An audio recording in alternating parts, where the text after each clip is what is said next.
De quoi s'agit-il, Constante Macabre? Alors, une situation, ce que j'appelle le nouveau professeur suspect. Alors, je parle pour la France, que je connais bien, mais j'ai assez d'amis en Belgique, d'ailleurs, que je remercie d'être venus une fois de plus m'écouter dans la salle, pour dire qu'en Belgique, c'est pareil. Alors, le prof suspect, imaginons un professeur qui arrive dans un établissement, dans un lycée, on ne le connaît pas, c'est la première année, dans une classe de seconde, c'est-à-dire élève de 15-16 ans, ne connaît pas du tout. Premier contrôle qu'il pose, moyenne de classe 16 sur 20. Sur 20, on note sur 20 en France, moyenne de classe 16 sur 20. Que se diraient les parents d'élèves? Là aussi, je rejoins François Martou, les parents d'élèves, on est tous sur le même bateau dans ce problème. Que se diraient les parents d'élèves? Mais je vous le dis, en France, il y a une certitude, attention, mon fils ou ma fille, ne te relâche pas, ça ne va pas durer. Donc surtout, ne crois pas que c'est arrivé, que tu vaux vraiment cette note avec un tel professeur. Bon.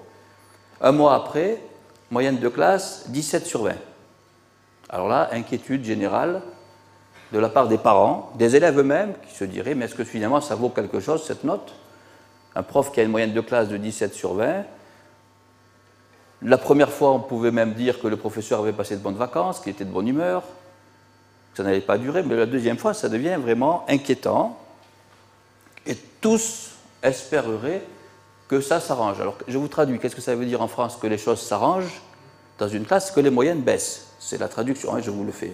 2 colonnes, que ça s'arrange. Et puis, troisième contrôle, un mois après, ben, vous l'avez deviné, moyenne de classe encore 17 sur 20.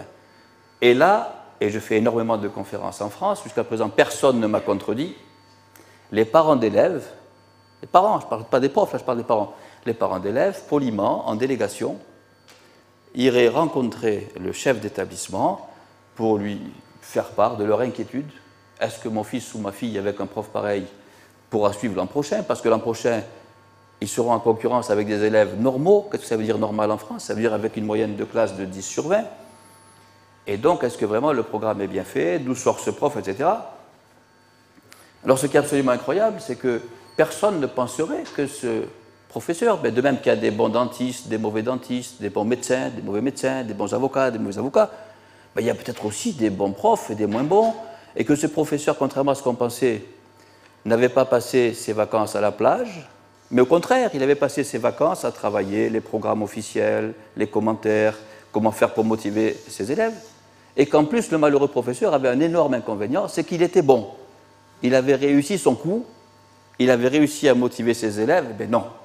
En France, avec certitude, personne ne penserait ça, c'est-à-dire un professeur qui mettrait de telles notes serait a priori, de manière absolument inconsciente, irrationnelle, aberrante, absurde, grotesque, ce sont des mots qui vont revenir sans arrêt dans ma conférence, un tel professeur serait suspecté de laxisme, serait suspect. C'est ce que j'appelle le nouveau prof suspect. Alors la constante macabre, une définition, vous l'avez deviné, c'est ce pourcentage constant d'élèves qui doivent être en situation d'échec pour que notre système d'évaluation soit crédible. Alors soyons sérieux, la constante macabre existe évidemment. Évidemment, il suffit de, je ne ferai pas l'affront au public qui a la gentillesse de venir m'écouter, de démontrer scientifiquement une telle évidence. Il suffit d'aller voir les bulletins de notes dans les collèges et les lycées français, et vous allez voir quelles sont les moyennes de classe. En général, c'est 10, 11, au grand maximum 12, et si on veut encore que ce soit plus sérieux, c'est 8, ça fait encore mieux, c'est d'un meilleur niveau, c'est du solide. Alors on peut se dire, mais 12 c'est déjà beaucoup, quand il y a 12, mais pas du tout. Dans 95% des pays du monde, c'est pas 12 des moyennes de classe, c'est 18. C'est 19, je veux dire, c'est 12, il faut bien comprendre qu'une moyenne de classe de 12 sur 20, c'est pas grand-chose. Avoir la moyenne, une parenthèse, moi, il faut savoir à quel point c'est inconscient et irrationnel ce phénomène. Il m'a fallu personnellement 20 ans pour m'en rendre compte. Pendant 20 ans, j'ai été persuadé qu'un bon devoir d'examen que je posais, j'ai toujours enseigné à l'université, devait donner lieu à une moyenne de 10 sur 20. Alors 10,5, 11, mais attention, pas plus, parce qu'on se faisait mal voir par tout le monde.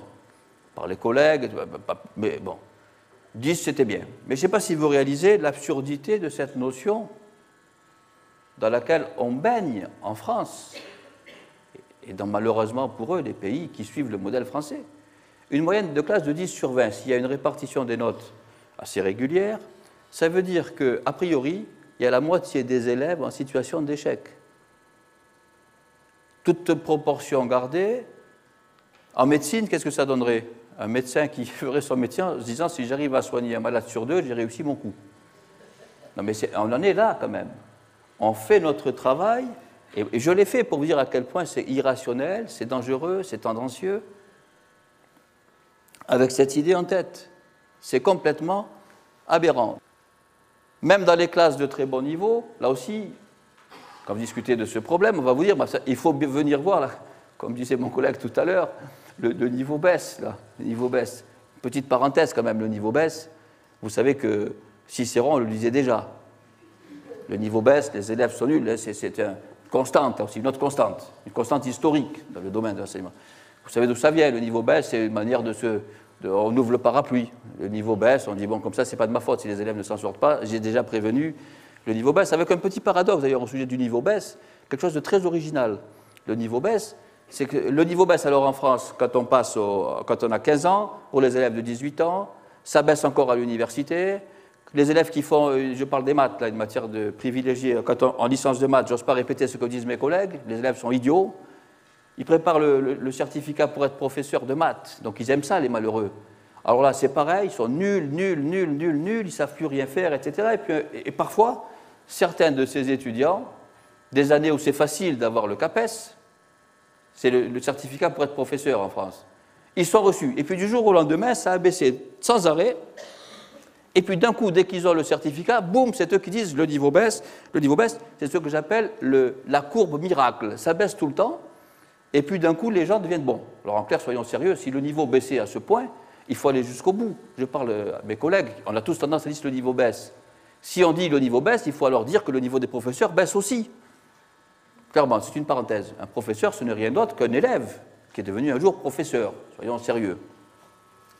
Alors dans les classes de très bon niveau, on se dit, ça ne devrait pas exister. Alors je vais vous raconter une petite anecdote qui entre dans le cadre de ce que j'appelle la didactique de la chair.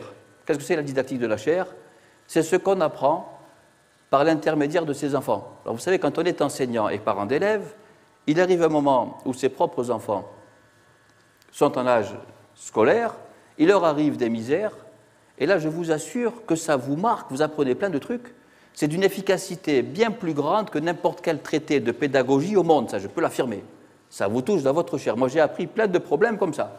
Alors ça c'est un cas, didactique de la chair. J'ai une grande fille, il y a une dizaine d'années, elle faisait préparation HEC, hautes études commerciales.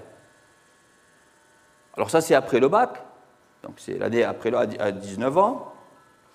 Pour entrer bien sûr dans ces filières pour faire du commerce, vous l'avez tous deviné, je reprends l'exemple de l'ellipse, mais là, c'est pareil en France, quoi.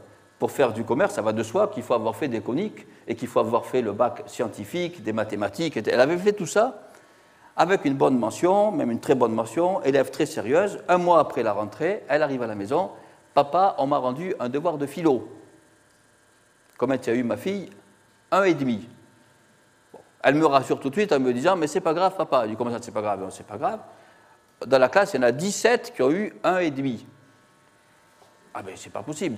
La meilleure note c'était 7 sur 20 et la moyenne 3. Alors là, j'ose pas dire en public ce que j'ai dit du professeur qui faisait ça. J'ai traité de certains noms d'oiseaux, comme on dit, mais en substance, ça voulait dire que c'était une manière particulièrement originale de souhaiter la bienvenue à des jeunes qui avaient envie de travailler. Bon. Mais ça, c'est le début de l'anecdote. Vous savez que la vie est faite de coïncidences. Là, c'en est une. Une semaine après, je préparais un sujet d'examen à l'université avec mon collègue, le professeur Jean-Méric, qui maintenant est décédé, je profite pour lui rendre hommage. Et les psychiatres vous l'expliqueront mieux que moi, quand il arrive des coups comme ça, on a besoin d'évacuer. C'est ce que j'ai fait, ça n'avait rien à voir avec le sujet qu'on préparait, mais je lui ai raconté, je dirais ce qui se passe pour ma fille, tu te rends compte, 1,5, 17 qui ont eu 1,5, il me dit qu'est-ce que tu dis? Je dis mais je t'assure, c'est vrai, c'est vrai. Mais il me dit, ta fille a eu 1,5, je dis, ça fait 3 fois que je le répète, 1,5, 17,5. Il me dit, si ta fille a eu 1,5, mais il dit, c'est bien. Je dis, comment ça, c'est bien? Il me dit, oui, alors parce que mon fils, alors son fils. vous savez, je ne sais pas comment ça se passe ici, ça doit se passer de la même manière, d'après ce que j'ai cru comprendre aussi tout à l'heure. En France, dans les lycées de centre-ville, il y a des hiérarchies entre les lycées. Il y en a qui sont un peu meilleurs que d'autres, etc. Alors pour ceux qui connaissent Toulouse, ma fille était au lycée Ozen et son fils était au lycée Fermat, au-dessus. Et d'ailleurs, son fils était carrément entré à l'école HEC, la plus grande école dans le domaine du commerce, dans les meilleurs. Mon fils, me dit-il, quand il était en prépa HEC, donc au lycée Fermat, pendant 6 mois, a eu des notes négatives en philo.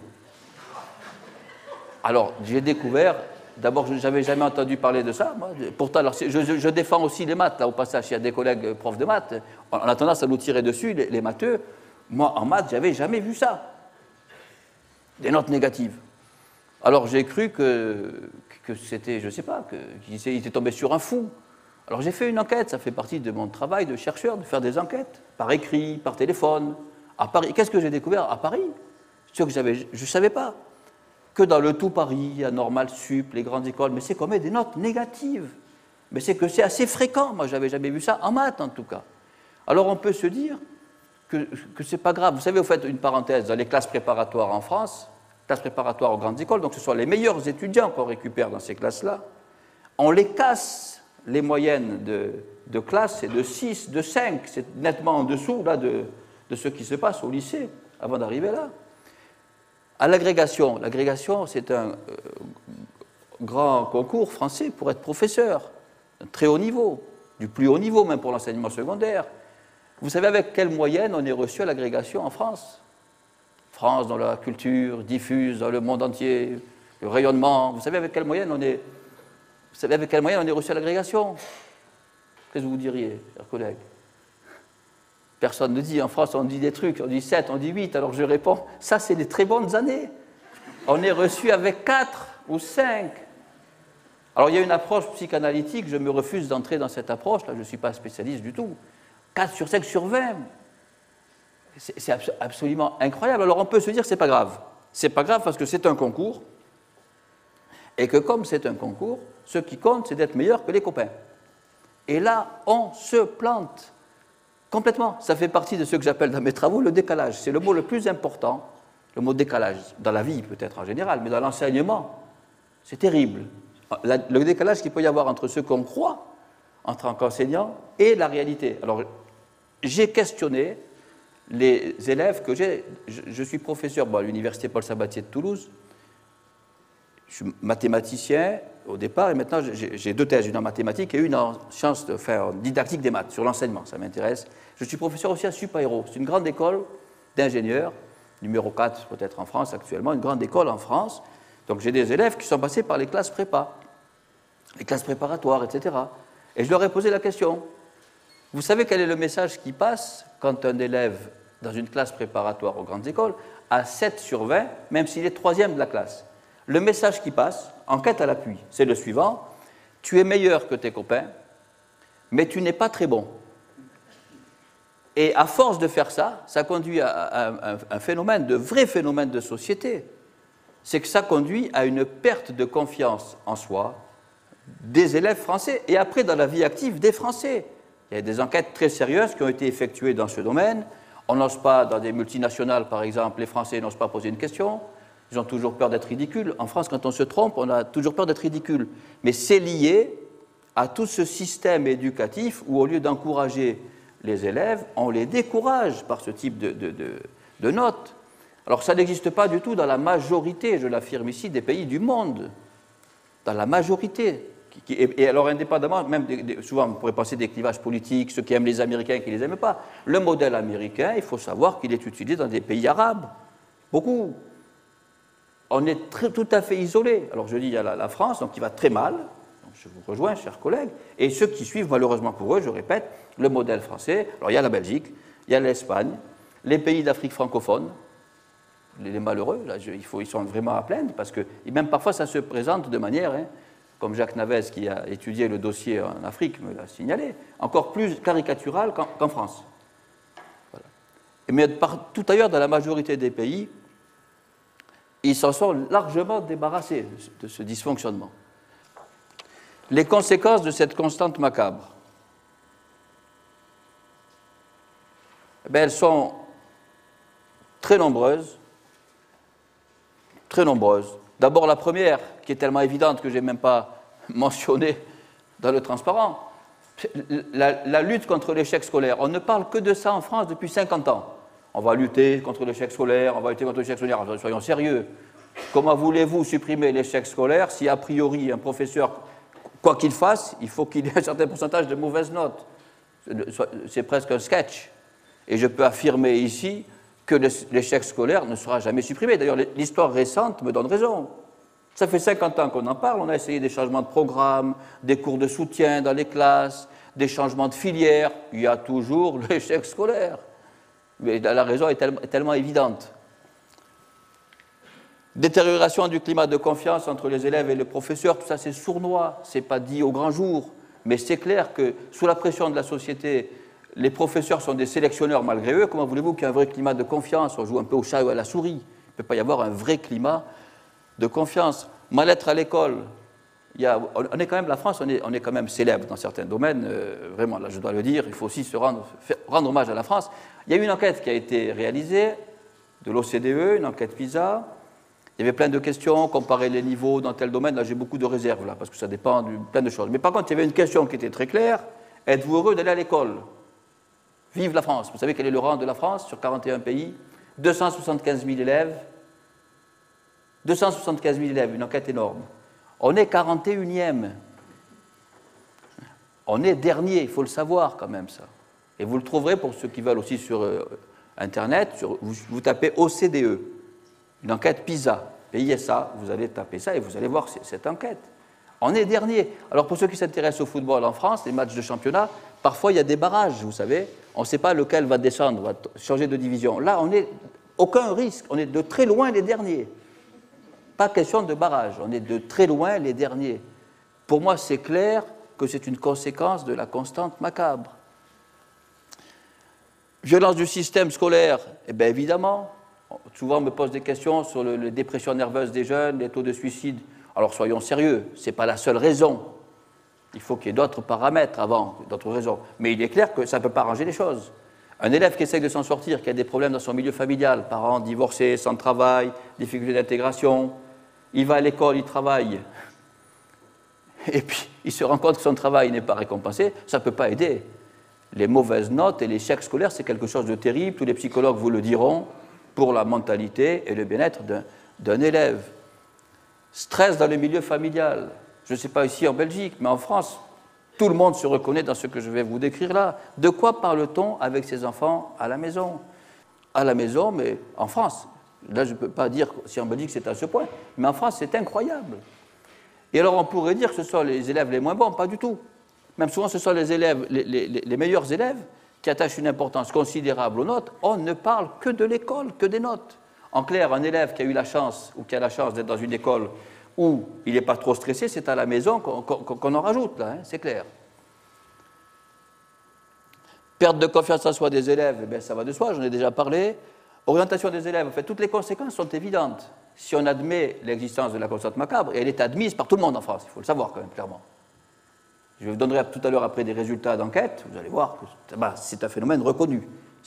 Il en est question dans les rapports de l'inspection générale, les journaux spécialisés comme Le Monde de l'éducation et autres, ils parlent de la constante macabre d'Antibi sans même m'interviewer, il faut le savoir, on parle de la constante macabre. Donc si on admet l'existence de ce phénomène, toutes les conséquences sont des évidences. En termes mathématiques, ce sont des conséquences logiques, d'une logique implacable. Comment voulez-vous faire une bonne orientation des élèves quand, parmi les élèves qui ont des mauvaises notes, je ne dis pas tous, certains, ça peut être du vrai échec, ils n'aiment pas la matière, ils n'ont pas travaillé.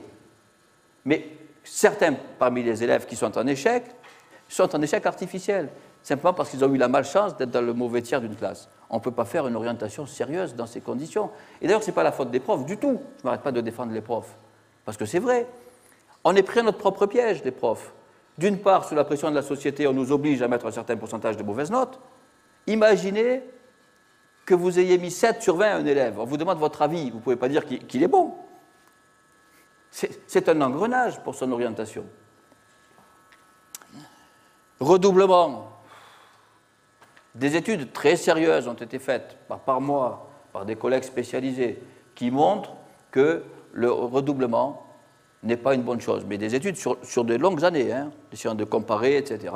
Sauf cas exceptionnel, un élève qui a été malade, qui a vraiment été absent, mais que sinon, en règle générale, ça ne sert pas à grand-chose. Moi, j'ajoute un argument, cet argument de redoublement. C'est que quand vous vous dites que souvent, même la plupart du temps, des élèves qui redoublent, c'est à cause d'une ou deux mauvaises notes dans certaines matières, pas dans toutes en plus, et que ces mauvaises notes, si ça se trouve, n'étaient pas méritées, c'était une conséquence de la constante macabre, comment voulez-vous que je sois favorable au redoublement, dans le système actuel en tout cas? Cours particuliers, je ne sais pas comment c'est en Belgique, mais en France, c'est terrible. Il y a certaines classes charnières pour l'orientation où tous les élèves payent des cours particuliers. Allez, je vais être un petit peu plus sérieux, pas tous. 4 ou 5, ce sont les fils d'enseignants qui ne les payent pas. C'est leurs parents qui les donnent gratuitement. Tous les élèves prennent des cours particuliers, pratiquement. La raison, c'est quoi? Au Maroc, c'est pire. Hein. Je vous dis que les malheureux pays d'Afrique francophone qui suivent le modèle français, c'est terrible. Là-bas, c'est carrément une institution, je vous le dis, une petite parenthèse. L'élève sort de sa classe usuelle, il va en cours particulier. Avec des commentaires savoureux, j'ai pas mal d'amis au Maroc, j'ai un ami qui est professeur à l'école normale de Casablanca, et qui me dit, tiens, c'est marrant, les élèves avec leur professeur ne comprennent pas, et puis avec le même professeur, quand il va en cours particulier, il comprend. Il me dit avec un certain humour, les cours particuliers, c'est une conséquence de la constante macabre, évidemment. Pourquoi? Parce qu'actuellement, en classe, et ça c'est un point fort de ce que je vous dis aujourd'hui, c'est qu'au fond, tout examen est un concours déguisé. C'est ça qui se passe. Tout examen est un concours déguisé. En clair, il ne suffit pas qu'un élève travaille, comprenne, soit capable de restituer ce qu'il a fait, ça ne suffit pas. Il faut échapper au mauvais tiers. Et dans ce cas, évidemment, tous les moyens sont bons. Un cours particulier, ça peut aider à gagner 2 points, 3 points. Ça ne permet pas de passer de 0 à 20, mais quand même, ça peut aider. Contrôle continu au bac, il en était question, il y a eu un grand débat en France il y a 1 an là-dessus. Évidemment, ma réponse, vous la connaissez, je ne peux pas être favorable à un contrôle continu quand les notes sont mises dans ces conditions. Avec une parenthèse, le bac en France ne fonctionne pas si mal que ça, au contraire. C'est au moins un endroit où notre système d'évaluation se fait correctement. Il y a des commissions qui se retrouvent, etc. D'ailleurs, c'est pour ça que ça a choqué les enseignants, qui trouvaient que le bac était trop facile. Il n'était pas facile du tout. Simplement, il y avait une volonté de lutter contre la constante macabre. C'est ça qui se passait dans ce bac. Mais je vous assure, et je sais de quoi je parle en maths, que les sujets étaient normaux. Simplement, on évitait les pièges, vous savez, les trucs, les traquenards. Voilà. Baisse du nombre d'étudiants dans les filières scientifiques, c'est un grave problème actuellement en France, je ne sais pas en Belgique s'il en est de même. Une des raisons, c'est la constante macabre, c'est-à-dire que les matières scientifiques, on leur a fait jouer le rôle de matière de sélection. À force de faire ça, on a fait peur aux élèves. Ils savent que c'est trop dur, et dans le même temps, on leur propose d'autres filières, moins sélectives, plus attrayantes. On ne va plus dans les filières comme les maths. D'autres professeurs en maths sont également victimes de ce problème, c'est les professeurs d'allemand. En France, je ne sais pas si en Belgique, mais on mettait des meilleurs élèves dans les classes où on faisait l'allemand. C'était de manière un peu déguisée, sournoise, c'était hypocrite. Et à force de faire ça, les malheureux professeurs d'allemand maintenant manquent de clients. Ce n'est pas uniquement à cause de l'anglais, hein, je vous assure. L'allemand est une langue, ma foi, qui a des avantages sur le plan intellectuel, des déclinaisons, des conjugaisons. Il y a de moins en moins d'élèves qui veulent étudier l'allemand. Comment on fait pour obtenir sa constante macabre? Et là, ils adhèrent. Ils adhèrent clairement, pratiquement tous, sauf 1%. Je vous donne tout de suite la réponse, sauf 1%. Alors, d'abord, je croyais, moi, dans un premier temps, quand on dit comment on fait pour avoir des mauvaises notes, qu'est-ce qui vient au début à l'esprit? C'est on pose des trucs difficiles. On pose des trucs difficiles. Bon, alors, comme je vous ai promis de définir les mots, je vais commencer par les définir. Mais je me suis rendu compte, en regardant de plus près, j'ai répertorié à ce jour 10 trucs pour obtenir sa constante macabre. Ce n'est pas ce qui manque.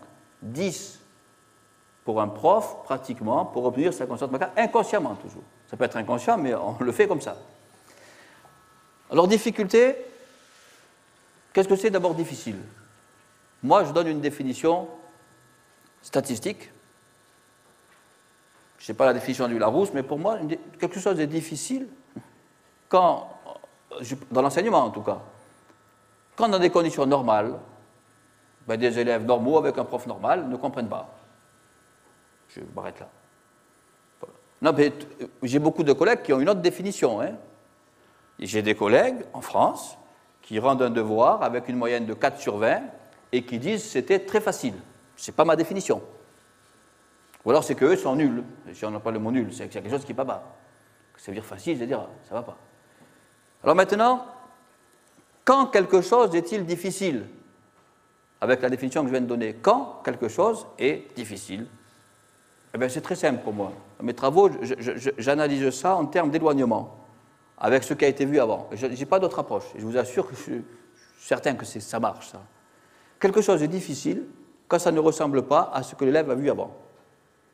Tout simplement. Et j'affirme ici, l'élève ou le prof, parce qu'il y a beaucoup de profs qui critiquent les élèves, quand ils doivent chercher eux-mêmes quelque chose, les profs c'est pareil. Hein. On sèche comme tout le monde. J'affirme qu'en temps limité, personne ne peut résoudre un problème vraiment nouveau. Je ne le dis pas au hasard, en temps limité. En temps illimité, heureusement, on trouve. Mais c'est le domaine de la recherche. On a des bibliothèques, on a des séminaires, on a des Internet, on a des livres, on a tout ce qu'il faut. En temps limité, personne ne peut résoudre un problème d'un type nouveau. Je ne le dis pas au hasard, je l'affirme. J'ai questionné environ 12 000 élèves. C'est pas rien. Encore maintenant, je suis responsable de l'oral de maths d'un concours d'entrée dans les écoles d'ingénieurs, des ENSI en France. J'en ai fait passer beaucoup. J'ai fait passer beaucoup d'interrogations, pas une fois. Et je vous assure que j'en ai cuisiné. Quand j'avais des fois, j'ai eu des prix de concours général en France. Quand je les faisais passer, je les avais en face de moi, j'en profitais pour leur poser des questions du programme, mais que je savais nouvelles, qui ne ressemblaient pas. Tout le monde a séché en temps limité. Ce qui peut varier, par contre, c'est que certains peuvent avoir un peu plus d'idées que d'autres, mais qui n'arrivent pas quand même, en temps limité.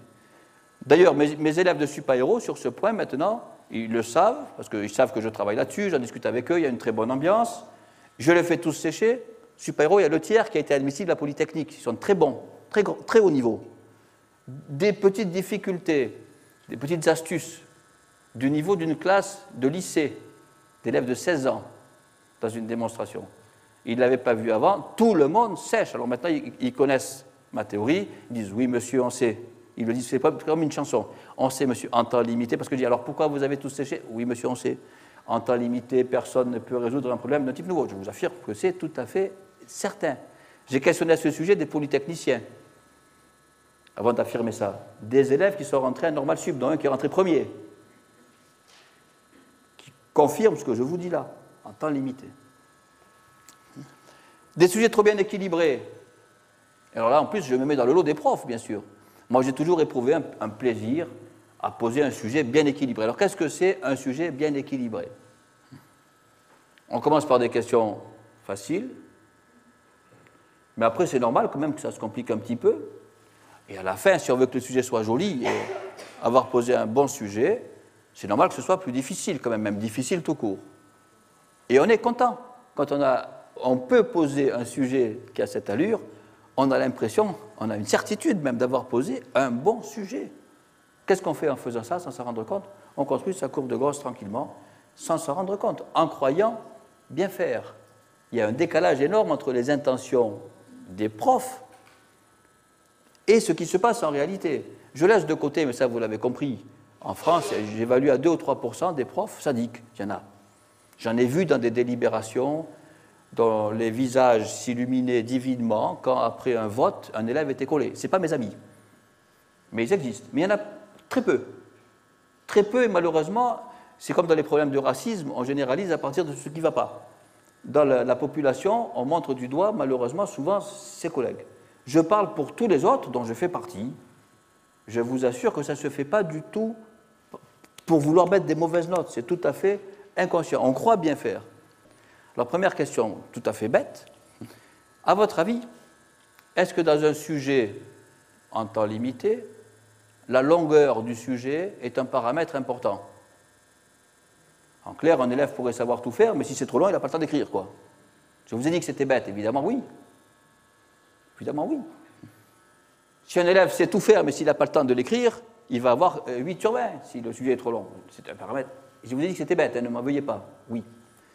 Mais serait-il normal, quand même, que dans la mesure où c'est un paramètre important, pour aider les profs de terrain, on donne quelques indications dans les programmes qui sont démesurément longs. Ce n'est pas une question d'économie de papier. Hein. Il y a des pages entières de programmes que je ne lis même pas, moi qui écris des livres. Ça ne sert à rien. Je disais donc, est-ce qu'il serait normal qu'il y ait des indications? Bien sûr que oui, pour aider les profs. Dire par exemple pour des élèves de 15 ans en mathématiques ou en français ou en histoire géo, on estime qu'une longueur normale de sujet, ce serait ça. 2 ou 3 exemples pour que le prof se situe un petit peu, savoir un petit peu au point de vue de la longueur. Est-ce qu'il y a un mot dans les programmes français à ce sujet? Rien. C'est désespérant. Rien, il n'y a pas un mot. C'est-à-dire que les professeurs sont, et ça c'est un point très important aussi de mon discours et de la conférence, ça. Le facteur longueur, c'est le facteur le plus sournois, le plus redoutable. Horrible. Les professeurs sont complètement livrés à eux-mêmes dans ce domaine. Alors, au cas où vous ne vous en seriez pas rendu compte, les bébés français, à la naissance, c'est inné, savent ce qu'est une bonne longueur de sujet. On le sait, sans rien. On n'a besoin de rien. On sait ce que c'est qu'une bonne longueur de sujet. C'est aberrant.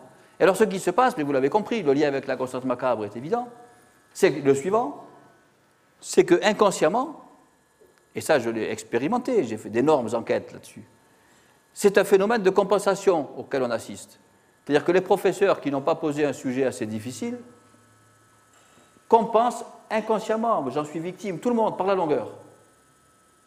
C'est inconsciemment par la longueur. Et j'ai fait des études très précises là-dessus, avec des groupes entiers de professeurs à qui je rends hommage. Je n'aurais pas pu faire mes recherches si les professeurs n'avaient pas accepté de servir de cobayes, entre parenthèses. Les professeurs eux-mêmes qui analysent des sujets en mathématiques posés par leurs collègues, dans des groupes de recherche, 2 jours entiers consacrés à ça, pratiquement toujours arrivent à la conclusion suivante, les sujets sont 1 fois et demie à 2 fois trop longs. Eux-mêmes, souvent, n'arrivent pas à rédiger la solution, alors qu'ils savent comment faire. C'est un facteur redoutable. Barème. Alors, le barème, là, vous allez avoir droit à un sketch qui est devenu maintenant célèbre. C'est involontaire, je ne suis pas là pour faire des sketchs. Alors, c'est ce que je vais appeler dans mon prochain livre, parce qu'en France, j'avais un autre nom. Maintenant, j'ai changé le nom parce que c'était un nom de famille, et puis ça, des fois, il y avait des gens qui s'appelaient comme ça dans la salle, ça ne leur faisait pas plaisir, alors je le change. C'est ce que j'appelle le sursaut de Jojo. Vous pouvez considérer que c'est un sketch, le sursaut de Jojo. Alors, qu'est-ce que c'est le sursaut de Jojo? C'est lié au barème. Alors d'abord, je vous fais une confidence, j'aime pas corriger les copies. On y va, on va corriger 100 paquets de copies, on fait un barème pour les questions, et vous vous mettez à ma place, je commence à corriger les copies. Première copie, 17. Deuxième copie, 18. Oula. Alors je vais vous dire, qu'est-ce qui se passe dans ma tête, mais tous les enseignants se reconnaissent en France, hein, je vous assure. On pourrait se dire, enfin, ce serait normal de se dire, c'est bien, je suis content, ils ont travaillé, ou même j'ai été bon. Voilà, c'est une leçon d'humilité. Les profs ne sont pas du tout prétentieux. Jamais je me suis dit, j'ai été bon. Quand ça s'est présenté plusieurs fois, cette situation, 17, 18, qu'est-ce qui se passe dans la tête? Oh là là, si ça continue comme ça, mon sujet ne va servir à rien. Sous-entendu, si ça continue comme ça, avec une parenthèse, en France, les élèves ne s'y trompent pas. Ils savent très bien, les élèves, que si jamais il y a un contrôle qui est loupé, en ce sens-là, c'est-à-dire loupé avec des trop bonnes notes, le coup d'après, le prof va rectifier les trucs. Ils le savent très bien, les élèves, là. Ne vous inquiétez pas pour eux, ils s'y attendent. Alors on continue, je continue à corriger mes copies en espérant que les choses s'arrangent. Qu'est-ce que ça veut dire que ça s'arrange en France, vous vous en souvenez? Ça veut dire qu'on trouve des mauvaises copies, c'est ça, voilà, on corrige. Alors on continue, dans l'attente désespérément, on attend désespérément que ça... Et on arrive à la 7e copie. Oh, Jojo qui a 14, lui qui a toujours 4. Ah, là c'est le cri d'horreur. Là c'est la démonstration absolue. Là alors si Jojo a 14, alors que d'habitude il a toujours 4, on ne se dit pas Jojo a travaillé enfin, il a compris. Ou j'ai été bon, j'ai réussi d'entrer dans la tête de Jojo. Pas du tout. Si Jojo a 14 alors que d'habitude il a 4, c'est la démonstration absolue qu'on s'est planté. Mais pas du tout méchamment. Qu'est-ce qu'on fait alors? On reprend son barème, pas méchamment, je dis bien, on reprend le barème en se disant, ça ne va pas. Il y a quelque chose qui ne va pas du tout, et en croyant bien faire, on réajuste son barème. Alors qu'est-ce que ça veut dire réajuster son barème? Alors première question. Ah, j'avais mis 2 points à la première question, mais non, ça vaut 1 point, Jojo l'a fait, donc ça vaut 1 point, etc. Voilà. Et on continue comme ça. Alors ça, je peux vous donner maintenant les réactions des profs français. Ils se retrouvent tous dans cette description. Donc, je veux dire que maintenant, je peux vous donner à la fois mon témoignage, qui n'est pas au hasard, ça, mais au fait, je vous affirmer que l'énorme majorité, à 98% des profs français, se retrouvent là. On fait tous ça. Alors, vous avez bien compris que c'est un moyen d'obtenir sa constante macabre. C'est complètement irrationnel. Rigueur dans la rédaction, j'y reviendrai si j'ai le temps. Je préfère vous présenter le système d'évaluation par contrat de confiance, mais c'est catastrophique. C'est-à-dire que les règles de rédaction, on pourrait penser qu'en maths, par exemple, c'est juste ou c'est faux, il peut y avoir des petites variations, mais pas grandes. Alors j'ai fait une enquête, si j'ai le temps, je vous en donnerai les détails, qui montre que c'est absolument pas vrai, qu'il y a des variations, alors que des profs eux-mêmes qui ont rédigé un exercice que tout le monde savait faire, et après, on l'a corrigé entre nous. Les profs eux-mêmes, à la fois, ont rédigé une solution d'un exercice que tout le monde savait faire, je dis bien. Et après, les profs eux-mêmes corrigeaient les copies, la leur et celle de leurs collègues. Sur 5 points, un exercice du niveau d'élèves de 15 ans. Sur 5 points, les notes vont de 2,5 à 5 en France. C'est-à-dire qu'on est dans une situation, là aussi j'accuse les commissions de programme, parce que j'avais mis le doigt là-dessus il y a maintenant 8 ans, 9 ans, une enquête, c'est-à-dire que dans les commissions de programme, j'en ai fait partie de ces commissions de programme. Je sais comment ça se passe, je peux vous dire. Je me dis, mais quand même, il suffirait de 2 pages dans les programmes pour améliorer la situation. Ce qui se passe, c'est qu'on peut avoir un résultat juste, mais après, comment rédiger la solution? La réponse est juste, mais qu'est-ce qu'on doit donner comme justification, jusqu'à quel niveau? Et c'est là qu'il y a une différence énorme, scandaleuse, ce qui fait que les élèves ne savent plus du tout ce qu'ils doivent faire. Ils ne savent plus du tout. Ce n'est pas une question de juste ou faux, c'est que la notion même de mathématiques, de correct ou incorrect, est complètement à cause des commissions de programme qui ne font pas leur boulot. Parce que là, quand même, on pourrait vraiment améliorer la situation. Si j'ai le temps, je vous donnerai d'autres informations. Alors, le lien avec la constante macabre, c'est quoi? C'est qu'on peut jouer là-dessus. C'est-à-dire que quand les autres trucs ne suffisent pas, un professeur, en bonne conscience, se dit, bon, c'était pas assez difficile, c'était pas assez long, c'était mal équilibré. Qu'est-ce qu'on se dit? Avec un sujet comme ça, il pourrait au moins soigner la rédaction. Alors, comme il n'y a aucun critère dans ce domaine, on s'en donne à cœur joie et on peut récupérer sa constante macabre comme ça. À la recherche d'un beau sujet, ça c'est surtout dans les grandes classes ou à l'université. Qu'est-ce que c'est un beau sujet? Moi-même, ça m'est arrivé, bien sûr, ça. J'ai posé des sujets de concours, etc. On se fait plaisir. Désir de balayer le programme du contrôle, ça aussi, ça part d'un très bon sentiment. Ça, c'est le meilleur exemple de décalage que je connaisse dans le domaine qui nous concerne ici. Quand on a un programme de contrôle, quand on veut le balayer, on veut éviter des injustices. Donc ça part d'un bon sentiment. J'appelle décalage, c'est-à-dire que ça part au départ d'un bon sentiment et il y a des effets horribles à l'arrivée. Le bon sentiment, c'est d'éviter qu'un élève qui n'a travaillé qu'une partie du programme tombe là-dessus, ou l'inverse. Et quand on veut balayer, c'est-à-dire poser un sujet qui porte sur tout, qu'est-ce qu'on oublie? La longueur. Ah, ça, quand même, je vais ajouter une petite question là, comme ça je serai content. Mon sujet portera vraiment sur tout ce qu'ils avaient à revoir, et on oublie la longueur. La question cadeau. Alors la question cadeau, c'est quoi la question cadeau? J'affirme ici qu'en France, si un professeur est convaincu que tous les élèves répondront à une question, il ne la pose pas. La question réservée à l'élève musclore, alors de quoi s'agit-il? Tous ces pièges, je les ai faits, hein, je le dis tout de suite, les 9, là, je suis tombé dedans sans arrêt. C'était au début de ma carrière à l'université, j'avais 23 ans, j'avais été recruté par le professeur Pommiès, qui maintenant est décédé, je lui rends hommage. Très bon professeur. On préparait nos sujets d'examen, donc à l'université, c'était à 3e année d'université en mathématiques pures.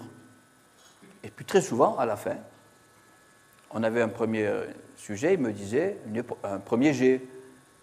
Ne craignez-vous pas, monsieur Antibi, que si on laisse le sujet tel quel, Musclor, alors on l'avait repéré. Musclor, vous l'avez deviné, c'est le meilleur élève de la promotion. Vous savez qui c'était? Musclor risque de sortir avant la fin de l'épreuve. Alors, bon, j'avoue que moi, c'était moins obsessionnel que chez lui, mais ça me gênait vraiment. L'idée, vous imaginez cet amphi, là, l'idée de voir Musclor descendre une demi-heure avant la fin de l'épreuve, du haut de l'amphi, en roulant les mécaniques, et nous balancer sa copie sur le bureau, me gênait au plus haut point. Complètement absurde quand on y réfléchit, mais pourtant c'est vrai ce que je vous dis là, je me livre. J'aurais eu l'impression que finalement on n'avait pas été capable de poser un sujet à la hauteur de Musclor, ou que Musclor se prenait pour plus fort que nous, enfin je ne sais pas ce qui se passait dans notre tête. Qu'est-ce qu'on a toujours fait? On a toujours mis à la fin une question spéciale Musclor. Et je vous assure que Musclor n'est jamais sorti avant la fin d'une épreuve. Voilà. Et alors après, c'est l'engrenage, parce que quand on fait ça, la question, on la met, il faut bien mettre des points dans le barème, donc 3 points. Les élèves n'arrivaient pas au bout, certes, mais ils faisaient quelque chose, etc. Et voilà, et c'est comme ça que ça conduit à une baisse. Et dernier point, c'est le seul que j'ai jamais fait, une drôle de générosité. C'est le seul que j'ai jamais fait. C'est des profs en France, il ne faut pas leur en vouloir. La situation est tellement catastrophique, je pèse mes mots dans le domaine de l'évaluation, catastrophique, horrible, sauf qu'il peut. Alors, il y en a, les malheureux, il ne faut pas leur en vouloir, hein, je dis tout de suite. Qu'est-ce qu'ils font? Ils le disent. Dans mon enquête, des profs qui me disent, moi, je sais, au départ, quand je pose un sujet, je sais qu'il va être difficile, long, tout ce que tu voudras. J'ai une moyenne de 8 sur 20. Quand je leur rends les copies, je dis, écoutez les gars, vous avez bien travaillé, et j'ajoute 2 points à tout le monde. Il ne faut pas leur en vouloir, ils veulent éviter le coup de Jojo, parce que c'est stressant, hein, corriger des copies, reprendre, etc. Ils sont sûrs qu'ils ont leur constante macabre, ils assurent leur constante macabre, et après ils réajustent. Alors maintenant, des solutions pour en sortir, il y en a.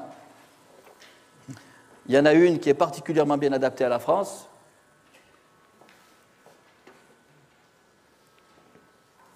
Alors, d'abord une petite parenthèse, ça s'appelle le système EPCC, évaluation par contrat de confiance, dont la presse a beaucoup parlé aussi en France depuis 1 an, et ça c'est déjà mis en application. Je vous dis pas, je compte plus, j'ai commencé à compter jusqu'à 1000, 2000, maintenant il y a plus de 10 000, peut-être même bien plus. Chaque fois quand je fais des conférences devant des professeurs, il y a la moitié qui le mettent en pratique, qui discutent avec des collègues, ça c'est vraiment entré dans le... Évaluation par contrat de confiance. Alors d'abord, comme pour arrêter de fumer. Alors de quoi s'agit-il? Une analogie, là encore. Quelqu'un fume, vous lui dites que c'est très mauvais pour la santé, disons c'est ce que j'ai fait jusqu'à présent. La constante macabre, c'est catastrophique, c'était voilà. Mais c'est bien beau. Il va vous répondre, il faut m'aider à m'arrêter de fumer.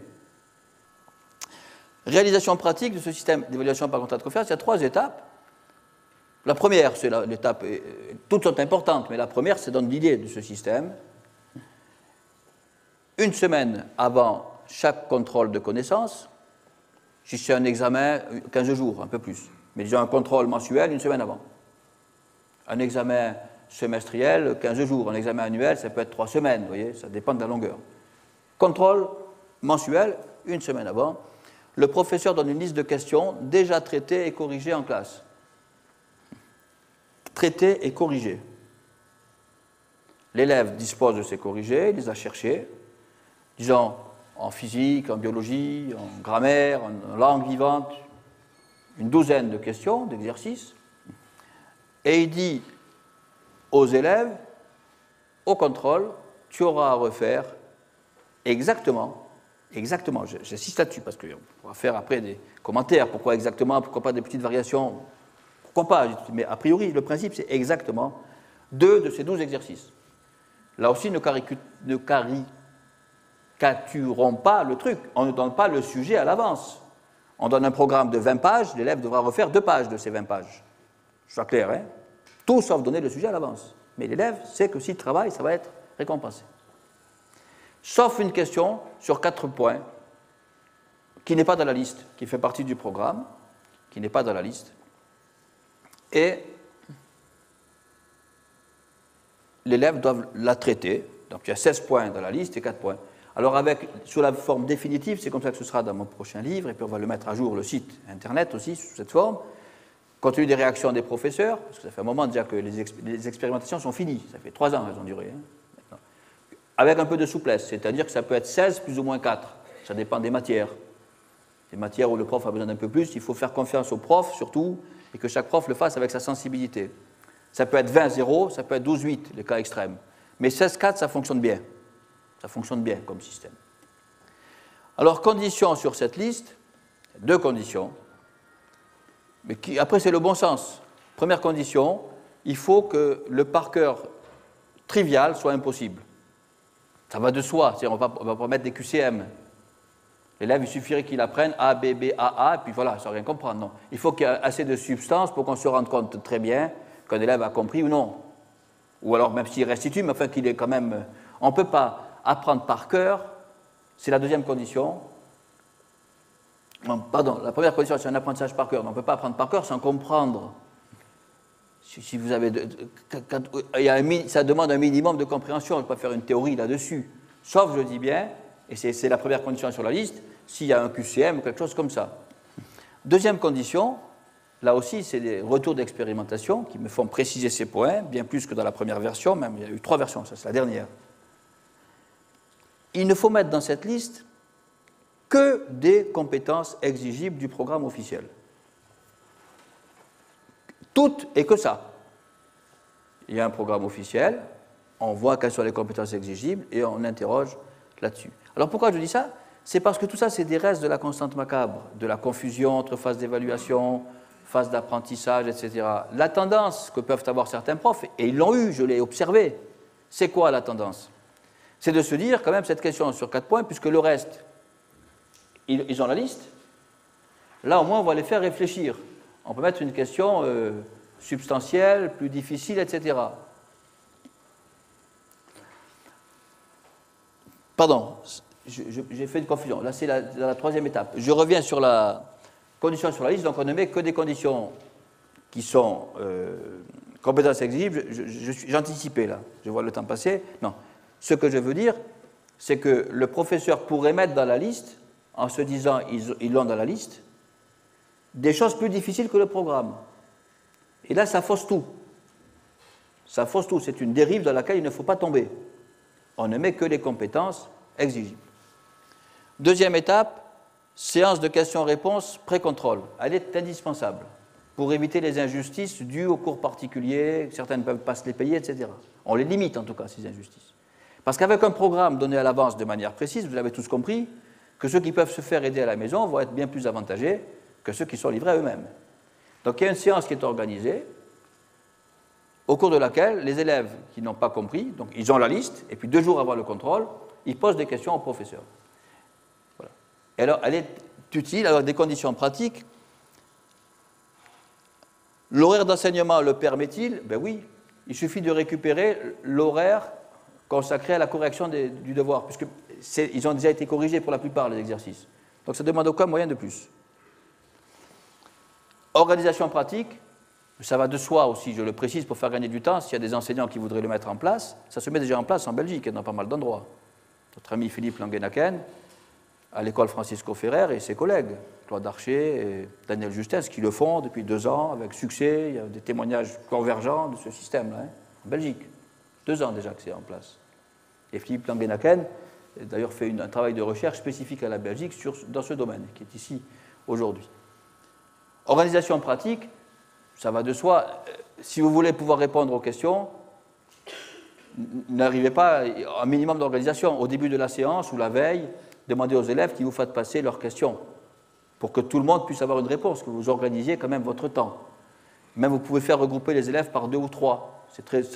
Ça a montré l'intérêt. Entre eux, ils se répondent des fois déjà, avant d'arriver. 3e étape, parce que les 2 étapes, au départ, j'avais mis que 2 étapes et je faisais que des remarques pour la 3e étape. Et je me suis rendu compte qu'il y avait tellement de dérives, constante macabre oblige, toujours dans la tête, que j'en ai fait une 3e étape carrément. 3e étape, parce que ça ne suffit pas. Si vous faites tout ça, mais que vous ne faites pas attention à la longueur, encore avec le réflexe constante macabre, vous allez rattraper le coup, hein, à cause de votre constante macabre. Longueur du sujet. Alors en attendant que ces messieurs dames des commissions de programme se décident à donner des indications sur la longueur, Voilà le conseil que je donne. Il est normal que les meilleurs élèves terminent avant la fin. Premier point. Mais bien en avant la fin. Et l'autre point que je suggère, il faut que chaque élève, il faut laisser le temps à chaque élève qui a des choses à dire de l'écrire. C'est ça les critères que je propose. Vous savez comme moi qu'un élève qui ne sait pas faire quelque chose, vous pouvez lui laisser une demi-heure de plus, il ne trouvera pas, si vraiment il sèche. Mais qu'au moins ceux qui ont travaillé, on leur laissait le temps. Sauf si certains veulent vraiment, dans leur métier d'enseignant, s'ils considèrent que leur mission, c'est de tester la rapidité des muscles du poignet, une fois tous les 10 ans, vous posez un contrôle, dire on va tester la rapidité des muscles du poignet, vous le faites. Mais si notre mission, c'est de faire en sorte que les élèves qui ont travaillé, bien sûr dans des délais raisonnables, vous n'allez pas laisser 3 jours. Ce serait d'ailleurs un signe de problème de poignet, d'écriture. Mais sauf ces cas extrêmes, voilà les 2 critères que je donne. Question sur 4 points. Il faut qu'elle soit faisable. Là aussi, il y a des collègues, c'est risible. C'est risible. Les premières fois qu'ils ont posé ça, question sur 4 points, eux-mêmes avaient du mal à la faire. Phénomène de compensation constante macabre. Comme le reste est dans la liste, on se dit là on peut y aller. On va les faire réfléchir, surtout pas. Exigence dans la rédaction, il faut qu'il y ait les mêmes exigences que pour un sujet normal, parce que c'est toujours ces compensations qu'il faut mettre en garde. C'est pour ça que j'en ai fait carrément une 3e étape. Alors pour terminer, le bilan de ce système EPCC, très vite. J'affirme qu'avec ce système, la constante macabre est supprimée. Clair, net et précis. Donc c'était l'objectif, il est atteint.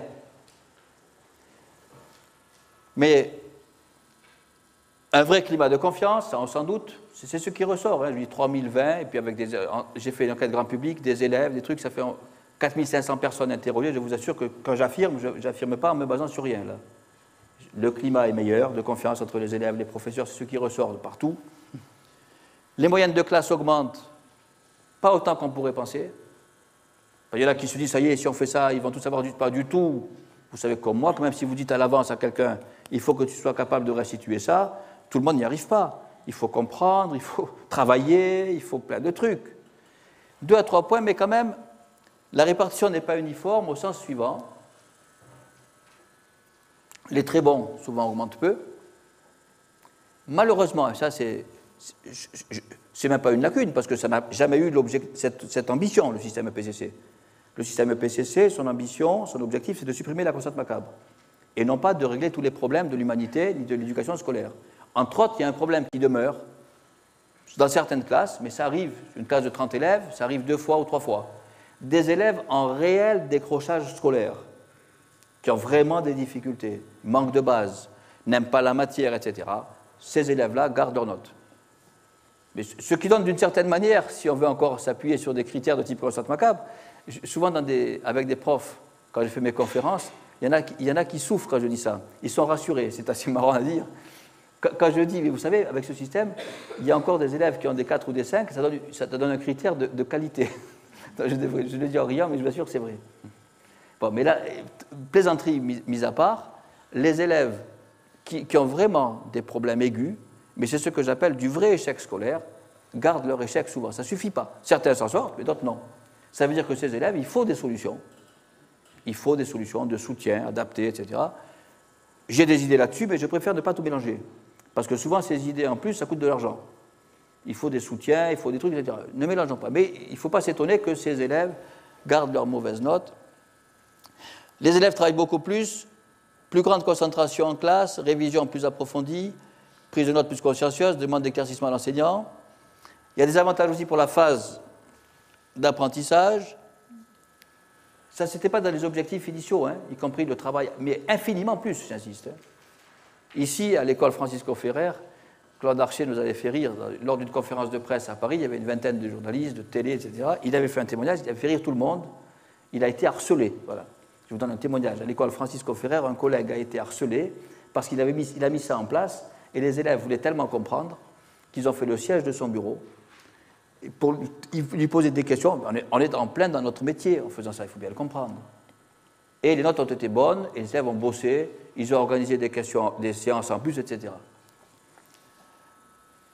Avantage pour la phase d'apprentissage, c'est clair qu'il y a un retour sur l'efficacité de l'enseignement du professeur, parce qu'un professeur avec ce système, s'il a une moyenne de classe de 8, il n'y a pas d'excuse, il ne peut pas dire mon sujet était trop difficile.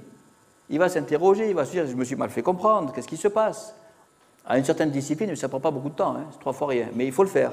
Il faut s'assurer qu'on ne pose pas des exercices hors programme, on balaye vraiment le programme du contrôle. Le harcèlement louable, j'en ai parlé. Alors j'ai des résultats que je ne fais pas, je vais respecter le temps. Alors 2 petits points, j'amène toujours avec moi des livres, pour ceux qui voudraient, des livres dédicacés sur la constante macabre, j'en ai, je suis à votre disposition pendant la pause. Et puis voilà, je vous remercie pour votre attention. Merci.